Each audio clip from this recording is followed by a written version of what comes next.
안녕하세요. 잠잘 때 만나면 마음이 편안해지는 달림 책방입니다.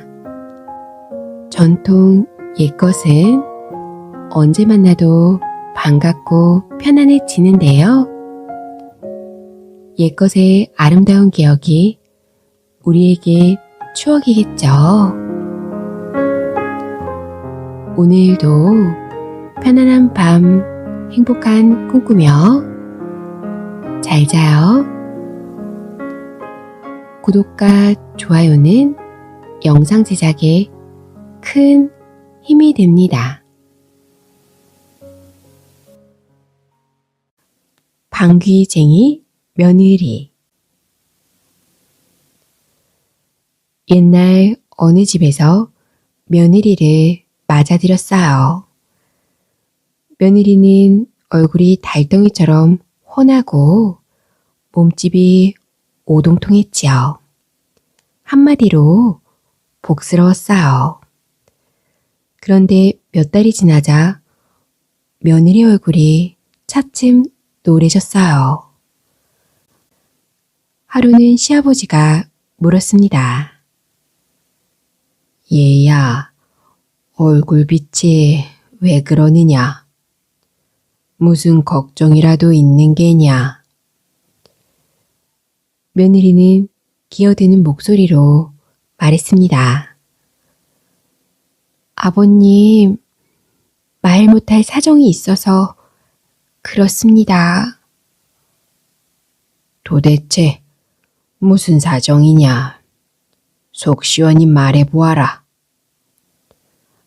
아버님, 말씀드려봐야 아무 소용이 없습니다. 며느리는 좀처럼 사정을 털어놓지 않았어요. 시아버지는 점잖게 다 일렀지요. 너는 우리하고 한 식구다. 내 앞이라고 말 못할 까닭이 무엇이냐? 어서 말해보아라. 며느리는 한참 망설이더니 입을 열었지요. 저 시집 온 뒤로 방귀를 참다 보니 그만. 시아버지는 빙그레 웃으며 말했습니다. 호, 그래서 얼굴빛이 노래졌단 말이지. 끝까지 일 가지고 그랬단 말이냐. 걱정 말고 앞으로는 방귀를 마음껏 뀌어라. 며느리는 난처한 표정을 지었습니다. 아버님, 제 방귀는 힘이 아주 세답니다. 뭐라고? 허허, 대체 어느 정도이기에 그러느냐? 어디 한번 방귀를 뀌어보아라. 그럼 아버님은 문고리를 꽉 붙드십시오. 어머님은 가마솥 뚜껑을 꽉 누르고 계시라 하고 서방님은 마루 기둥을 꽉 끌어 안으라고 하세요. 또 도련님은 용마루를 꽉 누르고 계시라고 하고요. 오냐, 시키는 대로 하마. 시아버지는 식구들을 모두 불렀습니다. 식구들은 며느리가 시키는 대로 자리를 잡았어요. 드디어 준비를 마치고 며느리가 방귀를 뀌었습니다. 벙! 방귀 소리에 놀라 시아버지는 문고리를 붙들고 비틀거렸어요. 시어머니는 가마솥 뚜껑을 잡은 채 달싹달싹 했고요. 새신랑은 마루 기둥을 끌어안고 이리 흔들 저리 흔들 했습니다. 시동생은 용마루를 누른 채 들썩들썩 했지요. 벙, 벙, 펑. 며느리는 자꾸자꾸 방귀를 뀌었어요. 아이고, 에고고. 식구들이 하나같이 소리를 질렀습니다. 식구들은 이리 쏠리고 저리 쏠려 정신을 못 차렸어요. 며느리는 차마 방귀를 더 뀌지 못했습니다. 시아버지가 고개를 회회 내저으며 말했어요. 이야, 굉장한 방귀로구나. 그렇게 센 줄은 미처 몰랐어. 문고리를 꽉 붙들지 않았다면 아마 심리는 날아갔을 게다. 시어머니도 혀를 내둘렀습니다. 정말 놀랐구나. 가마솥 뚜껑을 꽉 누르지 않았다면 나도 심리는 날아갔을 게다. 새신랑도 멋쩍어 머리를 극정이며 말했어요. 마루 기둥을 끌어안지 않았다며 나도 심리는 날아갔을 거야. 시동생도 볼멘 소리를 했습니다. 용마루를 꽉 누르지 않았다며 나도 지붕과 함께 멀리 날아갔을 거예요. 시아버지는 더 참지 못하고 말했습니다. 예, 겁이 나서 너하고는 도저히 함께 못 살겠다. 당장 진정으로 가거라. 며느리는 결국 시댁에서 쫓겨나고 말았어요. 며느리는 눈물을 머금고 친정을 향해 길을 떠났습니다. 친정으로 가는 길에 며느리는 고개를 넘게 되었지요. 고개 위에서는 비단 장수 9명이 큰 감나무를 올려다보고 있었어요. 비단 장수들은 침을 꼴깍꼴깍 삼켰습니다. 감을 따먹고 싶은데 감이 너무 높이 달려 있었지요. 그걸 보고 며느리가 말했습니다. 제가 감을 따드릴까요? 뚱뚱한 비단 장수가 화를 벌컥 냈어요. 저 높은 데 있는 감을 안 여자가 어떻게 딴단 말이요? 사내 대장부를 놀리는 거요? 정말로 딸 수 있다니까요. 허허, 만약 댁이 저 감을 따면 내 당나귀와 비단을 전부 내놓겠소. 그게 정말이에요? 정말이고 말고. 하지만 감을 못 따면 어쩌나. 아, 1년 동안 우리 집에서 종으로 일하면 되겠네. 뚱뚱한 비단 장수가 대꾸했어요. 옆에 있던 비단 장수도 나섰습니다. 재미있는 내기로다. 내 당나귀와 비단도 내놓겠소. 그 대신 못 따면 어떡하겠소. 1년 동안 우리 집에서 종노릇을 해야 돼요. 다른 비단 장수들도 덩달아 나섰어요. 나도 한몫 끼겠소이다. 아, 나도. 비단 장수들이 모두 나서자 며느리는 생각했습니다. 비단 9짐이 생겼군.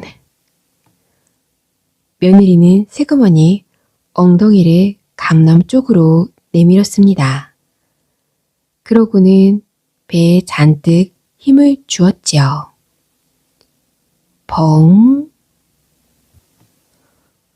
며느리가 방귀를 뀌자 감나무가 세차게 흔들리며 감이 후두둑 떨어졌습니다.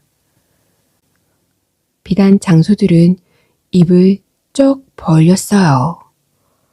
한번 벌어진 입은 다물 줄 몰랐어요. 며느리가 말했습니다. 그럼 약속대로 이건 모두 내가 끌고 가겠습니다. 며느리는 비단 짐이 실린 9마리의 당귀를 끌고 다시 길을 떠났어요. 그때 갑자기 새신랑이 뛰어왔습니다. 새신랑은 몰래 새색시의 뒤를 밟았거든요. 새색시는 새신랑이 뒤쫓아오는 걸 처음부터 알고 있었습니다. 새신랑이 당귀의 고삐를 슬쩍 잡으며 말했어요. 여보, 집으로 돌아갑시다. 새색시는 뽀르통에서 고개를 흔들었습니다. 싫어요. 내쫓긴 사람더러 왜 자꾸 돌아가자는 거예요? 새신랑은 새색시를 달래고 또 달랬어요. 당신이 그토록 훌륭한 재주를 가진 줄 몰랐소. 자, 어서 집으로 가자고요. 새색시는 못 이기는 척하며 시댁으로 돌아갔어요. 시아버지와 시어머니의 눈이 화등짝만 해졌어요. 며느리가 당나귀 9마리를 끌고 왔으니 그럴 수밖에요. 그것도 비단짐을 싣고서 말이에요. 아들은 냉큼 나서서 비단을 얻게 된 이야기를 했습니다. 그제야 시아버지와 시어머니는 며느리를 반갑게 맞았습니다. 오, 복방기 뀌네 우리 며느라가. 그 뒤로 며느리는 마음 놓고 방귀를 뀌며 살았답니다.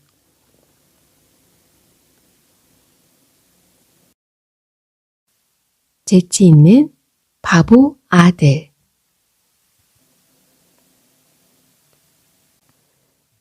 옛날 어느 고을에 사는 선비가 늙음하게 아들을 하나 얻었습니다.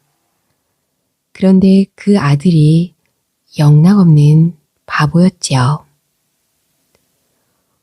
어느 날 선비에게 친구의 죽음을 알리는 편지가 전해졌어요. 마침 선비는 몸이 아파 누워 있었지요. 선비는 아들을 대신 초상집에 보내기로 했습니다. 저 녀석이 성도 제대로 모르니 걱정이야. 선비는 아들을 불러놓고 단단히 일렀어요. 얘야, 조상이 난 집을 조상집이라고 한단다. 조상집에 가면 절하는 법이 따로 있단다. 하지만 지금 가르쳐 줘봐야 가는 동안 다 잊어버릴 거야. 그러니 조상집에 가서 남이 하는 걸 잘 보고 그대로 따라해라. 하지만 우리 성이 배씨라는 것을 잊어서는 안 된다. 알겠느냐? 네, 아버지. 걱정 마세요. 실수하면 집안 망신이다. 정신 똑바로 차려야 한다. 글쎄, 걱정 마시라니까요. 바보 아들은 자신만만하게 말하고 길을 떠났어요. 배씨, 배씨. 바보 아들은 열심히 성을 외우며 걸어갔습니다. 이제 다 외웠는걸? 히히. 그런데 바보 아들은 여기저기 정신을 팔다가 그만 성을 잊어버렸어요. 아차, 큰일 났다. 바보 아들은 얼른 집으로 돌아갔습니다. 그새 성을 잊어버렸어. 아이고 못 살아. 선비는 기가 막혔습니다. 생각 끝에 선비는 아들의 목에 배 한 개를 걸어주었어요. 그러면서 단단히 일렀습니다. 또 잊어버리거든. 이 배를 보아라. 우리 성하고 똑같으니까. 알겠느냐? 네, 아버지. 바보 아들은 다시 길을 나섰어요. 성이 생각나지 않으면 목에 걸어둔 배를 보기로 했지요. 그렇지. 배씨지. 배씨. 어느덧 바보 아들은 언덕 위에까지 올라왔어요. 목말라. 이제는 배를 안 보고도 외울 수 있어. 그러니까 먹어도 되겠지? 바보 아들은 냉큼 배를 먹어버렸습니다. 한참을 걸어가던 바보 아들은 갑자기 성이 떠오르지 않았어요. 자기 앞가슴을 보자 배 꼭짓만 달랑 매달려 있었습니다. 옳지.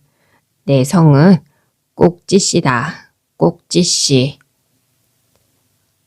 바보 아들은 이렇게 외우면서 걸어갔지요. 바보 아들은 어느덧 초상집에 다다랐어요. 집 안으로 들어서자 누군가가 나와서 물었습니다. 어디서 오신 누구세요?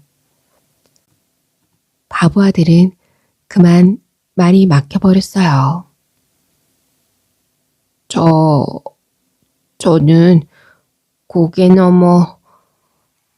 그때 강아지가 망망 하고 짖었지요.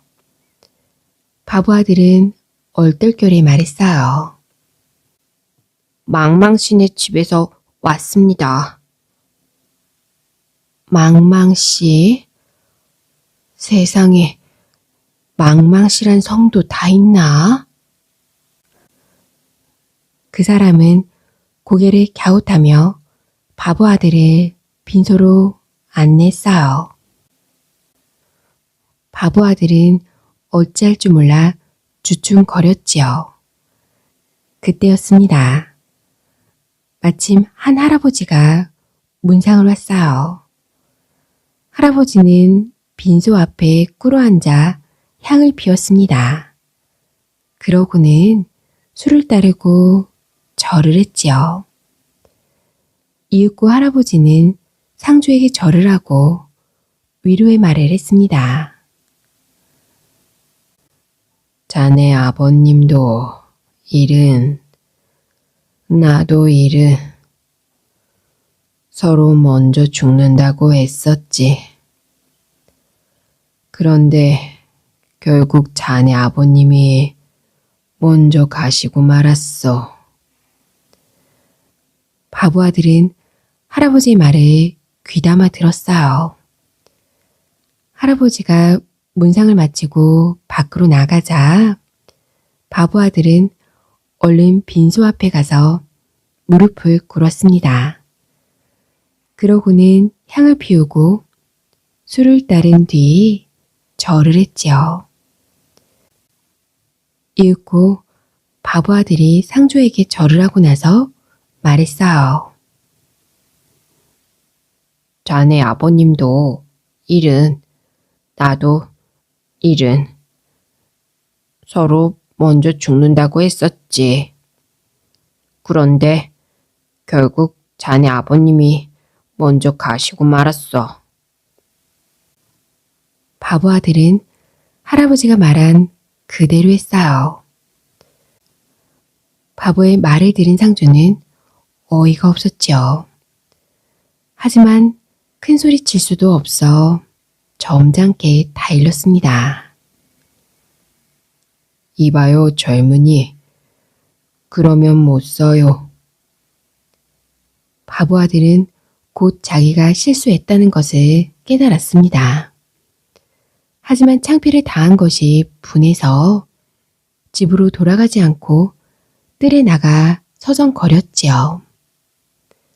그때 한 젊은이가 빈소로 들어갔습니다. 바보 아들은 얼른 젊은이를 따라갔어요.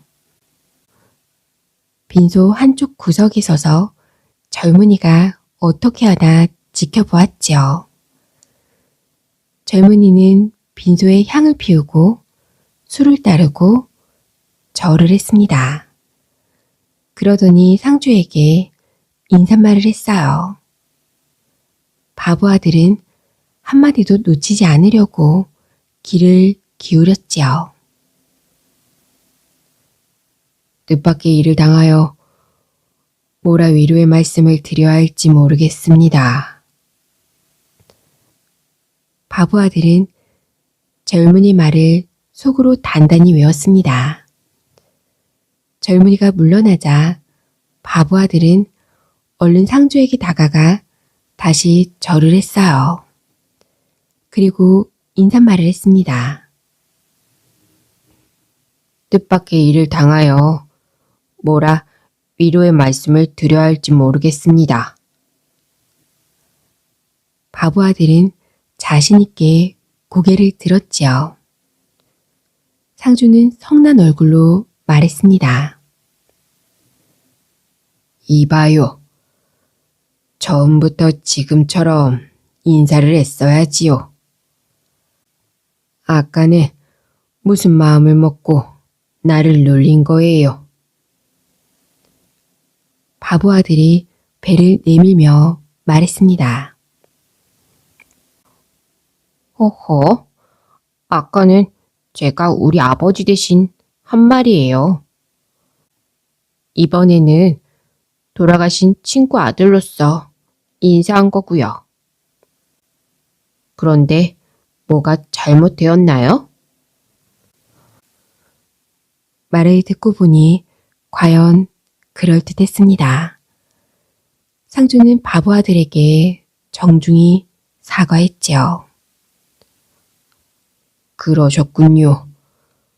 정말 죄송합니다.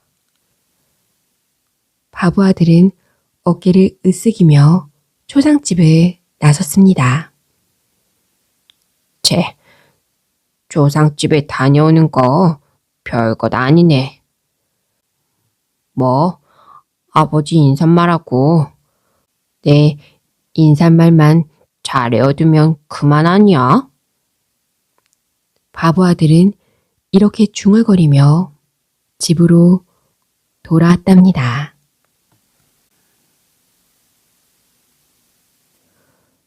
금돈을 만드는 신기한 돌절구.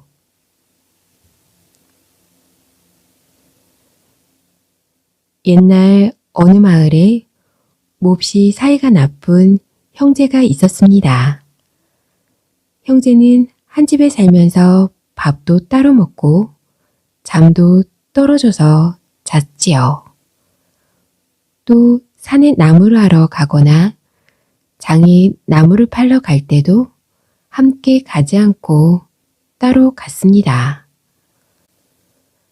그러던 어느 날이었습니다. 형제는 산에 나무를 하러 가려고 집을 나섰지요. 형이 지게를 지고 저만큼 앞서 간 다음에야 동생도 지게를 지고 그 뒤를 따라갔습니다. 그런데 형은 오른쪽 골짜기로 가고 동생은 왼쪽 골짜기로 갔어요. 산에 오른 동생은 부지런히 나무 한 짐을 해놓고 풀밭에 앉아 쉬고 있었습니다. 형이 오른쪽 골짜기에서 내려오면 뒤따라 왼쪽 골짜기에서 내려갈 잠이었거든요. 그때 오른쪽 골짜기에서 쿵쿵 소리가 들려왔어요. 이게 무슨 소리지? 큰 돌이 구르는 소리인 듯한데. 동생은 궁금하여 소리 나는 쪽으로 가 보았어요. 형이 낑낑대며 돌절구를 굴리고 있었지요. 형은 동생을 보자 오랜만에 입을 열었습니다. 골짜기에서 돌절구를 주웠단다. 집에 가져가야겠는데 혼자서는 무척 힘이 드는구나. 함께 집까지 굴려가지 않을래? 동생은 대답 대신 돌절구부터 살펴보았습니다. 이끼가 잔뜩 끼어 얼핏 보기에는 꼭 썩은 통나무 같았어요. 동생은 웃으며 고개를 끄덕였지요. 희한하게 생긴 돌절구네요. 좋아요. 같이 굴려요. 돌절구는 아주 무거웠습니다. 두 사람이 굴려 움직이기도 벅찼지요. 형제는 힘을 합해 간신히 돌절구를 집까지 옮겼어요. 그러고는 돌절구를 깨끗이 닦았습니다. 이끼를 걷어내자 돌절구는 제법 번듯해 보였지요. 형은 돌절구를 보며 말했습니다. 곡식이 아주 잘 찧어지겠는걸. 하지만 찔 곡식이 없으니 아쉽구나. 그러자 동생이 대꾸했어요. 벽시가 있잖아요. 그걸 좀 찧어봐요. 형이 손사래를 찌며 말했습니다. 씨앗으로 쓰려고 둔 걸 찧으면 어떡해? 괜찮아요. 조금만 찧으면 되죠 뭐. 형제는 벽시를 그릇에 담아 가져왔어요. 그러고는 한 움큼을 돌절구에 넣고 찧었습니다. 그런데 절구꽁이를 내려 찧을 때마다 쩔렁 하는 쇳소리가 났습니다. 이게 무슨 소리지? 형제는 고개를 갸웃거리며 돌절구를 들여다보았지요. 그랬더니 이게 웬일이에요? 돌절구 안에 누런 금돈이 들어 있었어요.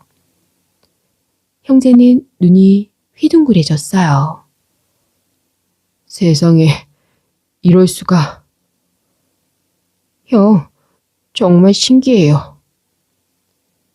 형제는 벽시를 넣고 절구꽁이를 쿵쿵 내려 찧었어요. 그럴 때마다 금돈이 쩔렁쩔렁 나왔습니다. 벽시 하나가 금돈 한 잎으로 변한 것이지요. 형제는 하루아침에 부자가 되었습니다. 형과 동생은 커다란 집을 지어 따로따로 이사를 했어요. 하지만 아직 옮기지 못한 것이 있었습니다. 바로 돌절구였어요. 형제는 돌절구를 서로 가지려고 다투었지요. 이 돌절구는 내가 처음 찾아냈어. 그러니까 내 거야. 무슨 소리예요? 내가 없었으면 돌절구를 집까지 가져오지도 못했어요. 형이 혼자 차지하는 건 불공평해요. 형제는 조금도 양보하지 않았어요. 서로 말싸움을 했지만 결론이 안 나자 마침내 형제는 고을 원님에게 판결을 내려달라고 정했습니다. 원님은 형제의 말을 조용히 들었어요. 그러고는 돌절구를 뜰 한가운데 가져다 놓으라고 일렀지요. 원님은 돌절구를 가리키며 형에게 물었습니다. 형이 저 돌절구를 동생에게 양보하지 않겠느냐? 형은 펄쩍펄쩍 뛰었지요. 절대로 그렇게 못해요. 돌절구는 제가 처음 찾아냈어요. 그러면 동생이 양보해야겠구나. 원님의 말이 떨어지기 무섭게 동생은 눈을 동그랗게 뜨고 목소리를 높였습니다. 안 돼요. 돌절구는 형 혼자만의 것이 아니에요. 저랑 함께 가져왔으니까요. 원님이 참다 못해 큰 소리로 꾸짖었습니다. 전하의 고약한 녀석들이구나. 형제라면서 그렇게 양보하는 마음이 없느냐. 못된 녀석들 같으니라고. 그때 갑자기 돌절구 밑에 땅이 흔들리더니 쩍 갈라졌습니다. 돌절구는 땅속으로 들어갔지요. 형이 안타까워하며 소리쳤어요. 저러, 내 절구가 빠졌잖아. 동생도 발을 동동 굴렸습니다. 내 절구 좀 꺼내줘요. 아이고, 내 절구. 갈라졌던 땅은 눈 깜짝할 사이에 돌절구를 삼켰어요. 그러고는 아무 일도 없다는 듯이 다시 붙었습니다. 원님이 말했어요. 이제 속이 시원하겠구나. 너희 두 형제의 마음을 갈라놓았던 돌절구가 없어졌으니 말이다. 서로 사이가 좋지 않으면 그렇게 되는 법이지. 원님은 형제를 타이르고 나서 돌려보냈지요. 돌절구를 잃은 형제는 허전한 마음으로 각자 집으로 발길을 돌렸습니다. 집으로 돌아가 곰곰이 생각하던 형과 아우는 자기 잘못을 뉘우쳤어요. 형제는 다시 만나 서로 용서를 빌었지요. 형, 잘못했어요. 제가 욕심이 많았어요. 아니야, 내가 너무 욕심을 부렸어. 그 뒤 형과 동생은 서로 아끼고 돕는 의좋은 형제가 되었답니다. 사기꾼을 잡은 막내 아들.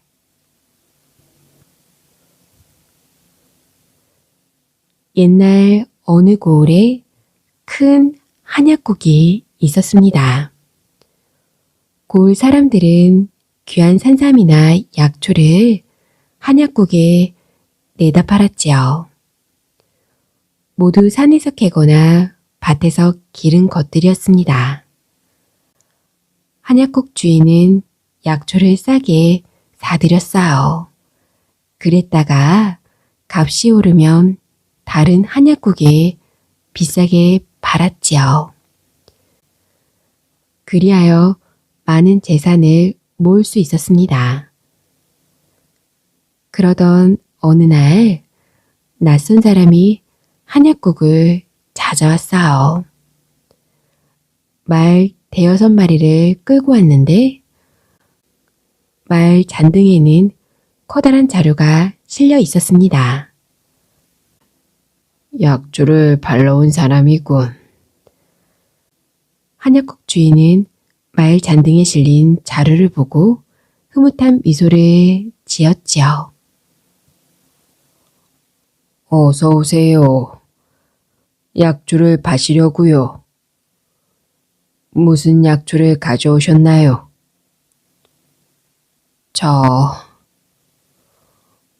어쩐 일인지 손님은 대답을 못하고 머뭇거렸어요. 아, 값을 후하게 쳐드리지요. 그러니 저한테 파세요. 그런데 무슨 약초인가요?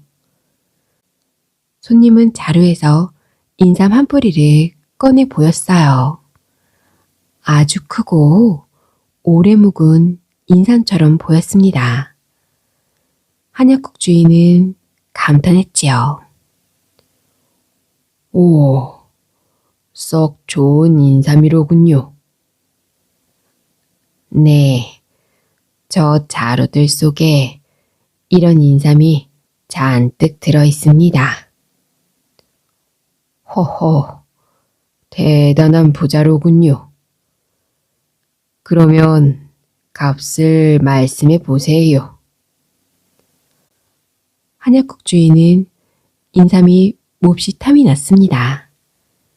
살 수 있다면 모조리 사고 싶었지요. 그런 게 아니라 제가 몽땅 살게요. 그래, 얼마에 파시겠어요? 사실은 팔 물건이 아니에요. 돈이 급해서 가져왔습니다. 그래서 말인데 어려운 부탁을 드려도 될까요? 무슨 부탁인데요?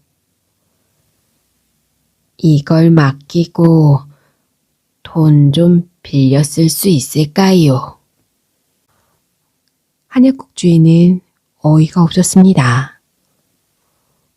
모처럼 인삼을 싸게 사서 많은 이득을 볼까 했더니 영 글렀네. 에이, 엉뚱하게도 돈을 빌려달라니. 하지만 한약국 주인은 곧 마음을 바꿨어요. 그냥 돈을 빌려달라는 것도 아니고 비싼 인삼을 맡긴다고. 그러면 돈을 갚지 않더라도 아무 걱정이 없지. 한약국 주인은 흔쾌히 말했어요. 좋습니다. 빌려드리지요. 그런데 얼마나 필요하신가요? 아, 1000냥이요.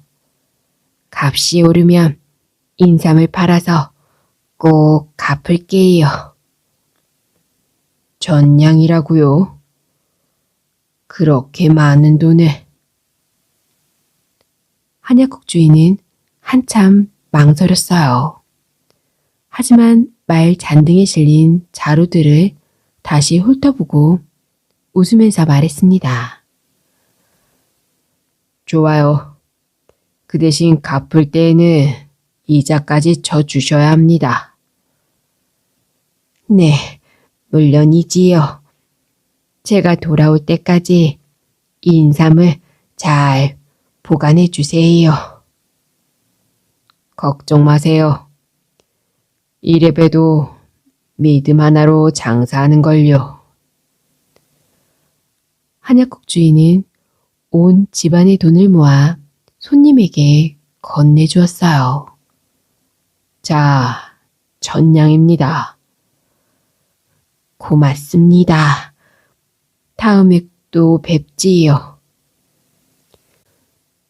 이윽고 손님이 돌아가자 한약국 주인은 인삼 자루를 광 속 깊숙이 넣어 두었습니다. 마치 보물이라도 감추듯이요. 그 뒤로 한 달이 지났습니다.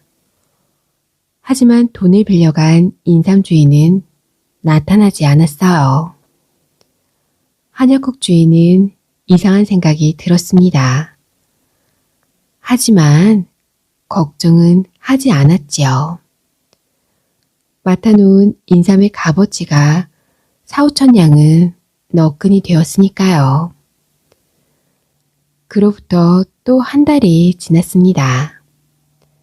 인삼 주인은 여전히 나타나지 않았어요.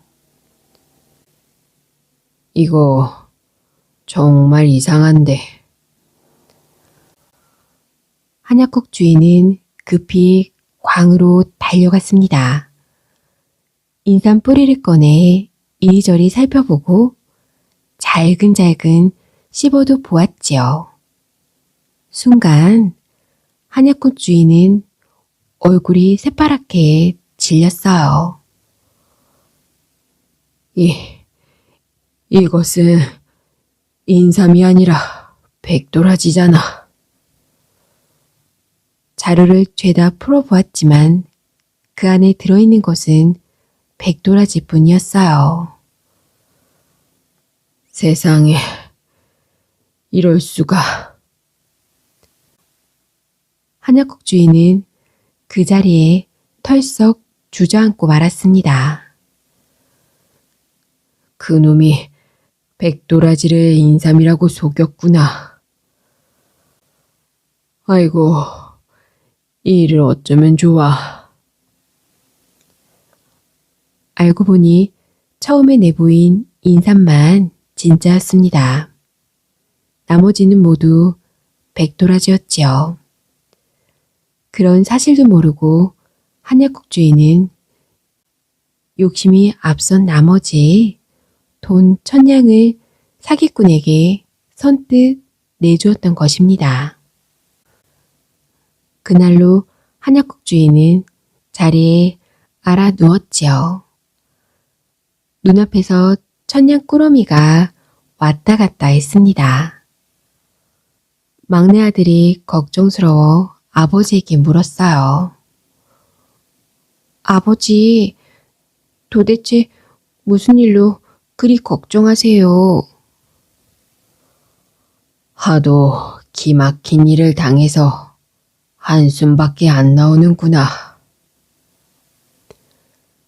한약국 주인은 긴 한숨을 내쉰 뒤 사기꾼에게 속은 일을 자세히 이야기했습니다.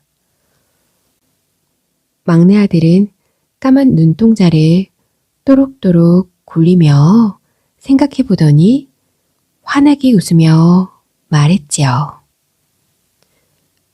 아버지, 너무 걱정 마세요. 돈을 찾을 좋은 방법이 있으니까요. 뭐라고? 그게 정말이냐? 네, 그러니 아버지는 제가 일러드리는 대로만 하세요. 막내 아들은 아버지에게 귓속말로 소곤거렸어요. 아버지는 고개를 끄덕이며 아들의 이야기를 들었습니다. 그날 밤 막내 아들은 광에 쌓아둔 백도라지 자루를 모조리 감추었지요. 그러고는 광벽에 커다란 구멍을 뚫었습니다. 다음날 한약국 주인은 광 앞에 앉아 땅을 치며 통곡했어요. 아이고, 이제 망했다. 알거지가 되었어. 그 소리를 듣고 동네 사람들이 모여들었습니다. 아니, 저 사람이 왜 저러지? 아이고, 광벽이 뚫어졌잖아. 도둑이 들었나 보고. 글쎄, 어젯밤에 도둑이 들어 인삼자루를 몽땅 훔쳐갔대요. 돈을 빌려주고 맡아둔 거라는데 말이야. 아이고, 인삼값만 해도 4, 5천 냥이나 된대. 인삼 주인이 찾아오면 몽땅 물어줘야 하는데 집을 팔아도 모자라겠네. 동네 사람들은 한약국 주인을 보며 혀를 찼습니다. 이 소문은 이 마을에서 저 마을로 퍼져나갔어요. 그리하여 마침내 그 사기꾼의 귀에까지 들어갔지요. 야, 이거 꼭 먹고 알먹게 생겼는걸. 얼른 돈 전량하고 이자를 가지고 가서 인삼을 돌려달라고 하자. 그럼 4, 5천냥은 충분히 받아낼 수 있을 거야. 사기꾼은 신이 나서 한약국을 찾아갔습니다. 그러고는 시치미를 뚝 떼고 한약국 주인에게 돈을 내놓았죠. 자, 이제 제 인삼을 돌려주세요. 그러자 한약국 주인이 하인들에게 소리쳤어요. 여봐라, 저자를 꽁꽁 묶어라. 하인들이 달려들어 사기꾼을 밧줄로 꽁꽁 묶었습니다. 아니, 왜 이러세요? 맡겨둔 인삼을 내놓으라니까요. 예끼, 이놈, 한 번 속지 2번 속을 줄 알고. 지난번에 나를 속여서 전량을 가로챘지. 그러더니 이번에는 인삼을 내놓으라고. 한약국 주인은 사기꾼이 맡겨둔 인삼자루를 꺼내왔습니다. 그러고는 동네 사람들 앞에 쏟아 놓았지요. 와르르 쏟아지는 것은 모두 백도라지였어요. 뒤늦게 모든 사실을 알게 된 동네 사람들은 사기꾼을 보고 깔깔거리며 웃었지요. 아이고, 어리석기니. 한약국 막내 아들의 꾀에 넘어갔구먼. 제 발로 걸어 들어와 잡힌 꼴이 되었네 그려. 사기꾼은 그만 고개를 푹 숙였답니다.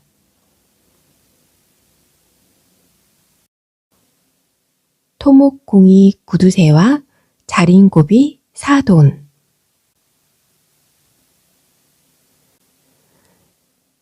옛날 강원도 춘천 땅에 토목공이라는 사람이 살고 있었습니다. 토목공이는 어리석고 미련하다 해서 붙여진 이름이었지요. 토목공이는 몹시 가난한 집안에서 태어나 어려서부터 온갖 고생을 하며 자랐습니다. 두고 봐. 난 이 다음에 꼭 큰 부자가 될 테니까. 토목공이는 이렇게 마음을 먹고 남들보다 몇 배 더 부지런히 일했습니다. 그리하여 마침내 큰 부자가 되었지요. 토목공이는 부자가 되었다고 해서 결코 재물을 헤프게 쓰지 않았어요. 꼭 쓸 일이 생겨도 눈을 질끈 감고 모른 채 했지요. 또 남에게 술 한 잔 담배 한 대 권하지 않았습니다. 토목공이는 밥을 먹어도 굶어 죽지 않을 정도로만 먹었지요. 옷을 입어도 살이 드러나지 않을 정도로만 입었고요. 또 신을 신어도 발바닥이 부르트지 않을 정도로만 신고 다녔습니다. 마을 사람들은 그런 토목공이를 지독한 구두쇠라고 놀려댔어요. 하지만 토목공이는 들은 채도 하지 않았습니다. 토목공이는 아들을 하나 두고 있었지요. 그 아들이 자라 어느새 장가갈 나이가 되었습니다. 토목공이는 며느리감을 고를 일이 큰 걱정이었어요. 며느리의 씀씀이가 해프면 집안이 금세 기울 테니까요. 그럴듯한 며느리감은 많이 나섰지만 하나도 마음에 들지 않았습니다. 마음에 드는 며느리감을 어디서 구하나. 토목공이는 머리를 싸매고 궁리하다 좋은 생각이 떠올랐어요. 옳지. 구두쇠 집안의 딸이라면 알뜰하고 살림도 잘할 거야. 토목공이는 구두쇠 집안의 딸을 며느리감으로 고르기 시작했습니다. 그것은 쉬운 일이 아니었지요. 그러던 어느 날 토목공이는 자린고비에 대한 소문을 들었습니다. 자린고비는 충청도 충주 땅에 사는 구두쇠였어요. 인색하기가 견줄 데가 없어 자린고비라 불리는 사람이었습니다. 자린고비는 간장독에 빠졌다가 도망가는 파리를 심리나 쫓아가 붙잡을 정도였습니다. 파리 다리에 묻은 간장을 도로 간장독에 털어 넣으려고 말입니다. 또 이런 소문도 있었지요. 어느 날 생선 장수가 자린고비 집 앞을 지나가다가 조기 한 마리를 슬쩍 담장 안으로 던졌어요. 그러자 자린고비가 이렇게 소리치며 조기를 담장 밖으로 집어 던졌답니다. 밥도둑은 우리 집에 필요 없다고. 소문대로라면 자린고비는 지독한 구두쇠가 틀림없었어요. 옳지. 그런 집안의 딸이라면 며느리감으로는 최고지. 최고. 그런데 자린고비한테 시집갈 나이가 된 딸이 있을까? 에라, 한번 찾아가 보자. 토목공이는 그 길로 충주 땅으로 내려갔습니다. 며느리감도 알아보고 구두쇠로 소문난 자린고비도 만나보려 한 게지요. 다행히 자린고비에게는 딸이 하나 있었어요. 자린고비는 토목공의 이야기를 듣고 반색했습니다. 그거 참 잘 됐군요. 마침 나도 사윗감을 고르던 중이었거든요. 두 사람은 서로 기뻐하며 서둘러 결혼식을 치렀어요. 과연 며느리가 된 자린고비의 딸은 알뜰했습니다. 게다가 음식 솜씨와 바늘질 솜씨도 뛰어났지요. 토목공이 부부는 매우 흐뭇했어요. 그래서 모든 살림살이를 며느리에게 맡겼습니다. 그런데 딱 한 가지 못마땅한 것이 있었어요. 밥상을 차릴 때마다 종지에 간장을 가득 담아 놓는 것이었습니다. 토목공이는 보다 못해 며느리에게 말했어요. 살림 솜씨는 나무랄 데가 없는데 딱 한 가지 나쁜 버릇이 있더구나. 종지에 간장을 많이 담아 내놓는 것 말이다. 그러면 해퍼서 어떻게 하느냐? 간장이란 종지 바닥이 보이지 않을 정도로만 담아 내놓는 거란다. 며느리가 말했습니다. 아버님, 그러면 숟가락질을 여러 번 하게 됩니다. 잘 안 떠지니까요. 그렇게 되면 숟가락이랑 종지 밑바닥이 닳지 않겠습니까? 며느리의 말을 듣고 토목공이는 고개를 끄덕였습니다. 옳지. 그건 내 말이 100번 옳구나. 하지만 간장이 많으면 아무래도 더 많이 떠먹지 않겠느냐? 아닙니다. 오히려 짜다는 생각에 조금만 뜨게 됩니다. 옳거니. 역시 우리 며느라기는 알뜰한 살림꾼이로구나. 토목공이는 무릎을 치며 좋아했어요. 한편 자린고비는 시집간 딸이 살림을 잘하는지 무척 궁금했습니다. 그래서 사돈댁을 향해 길을 떠났지요. 충주에서 춘천까지는 썩 먼 거리였어요. 그래도 자린고비는 돈 드는 것이 아까워 먼 길을 걸어갔습니다. 푹푹 찌는 날씨에 말입니다. 땀이 비오듯 하고 당장 쓰러질 것만 같았지요. 하지만 자린고비는 이를 악물고 걸어갔어요. 토목공이는 자린고비를 반갑게 맞았습니다. 뜨거운 햇볕이 내리쬐어 방 안도 무척 더웠지요. 토목공이는 부채를 반쪽만 펴서 붙였습니다. 그러더니 자랑스럽게 말했지요.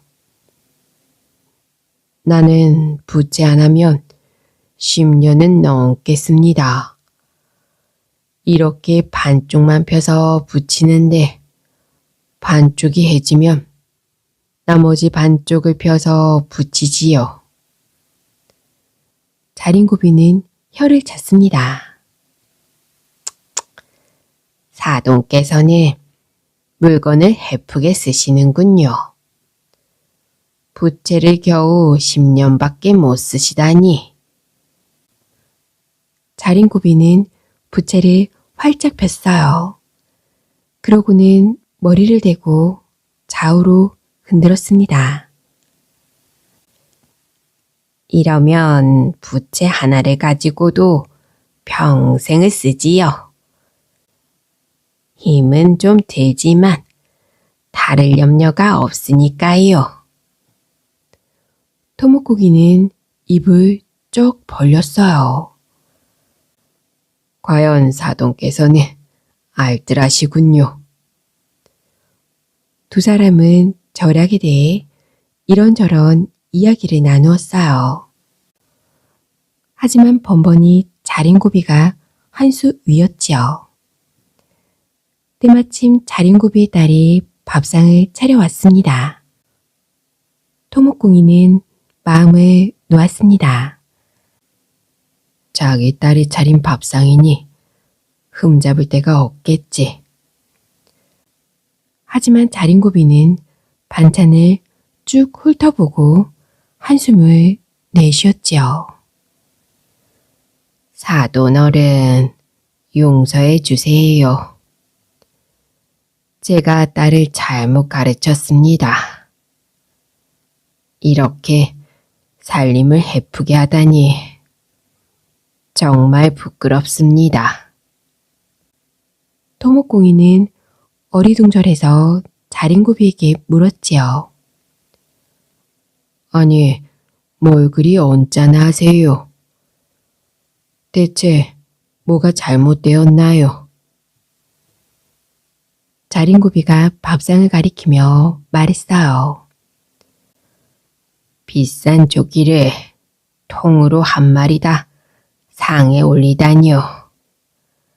이렇게 살림하다가는 얼마 안 가 재산이 바닥날 거예요.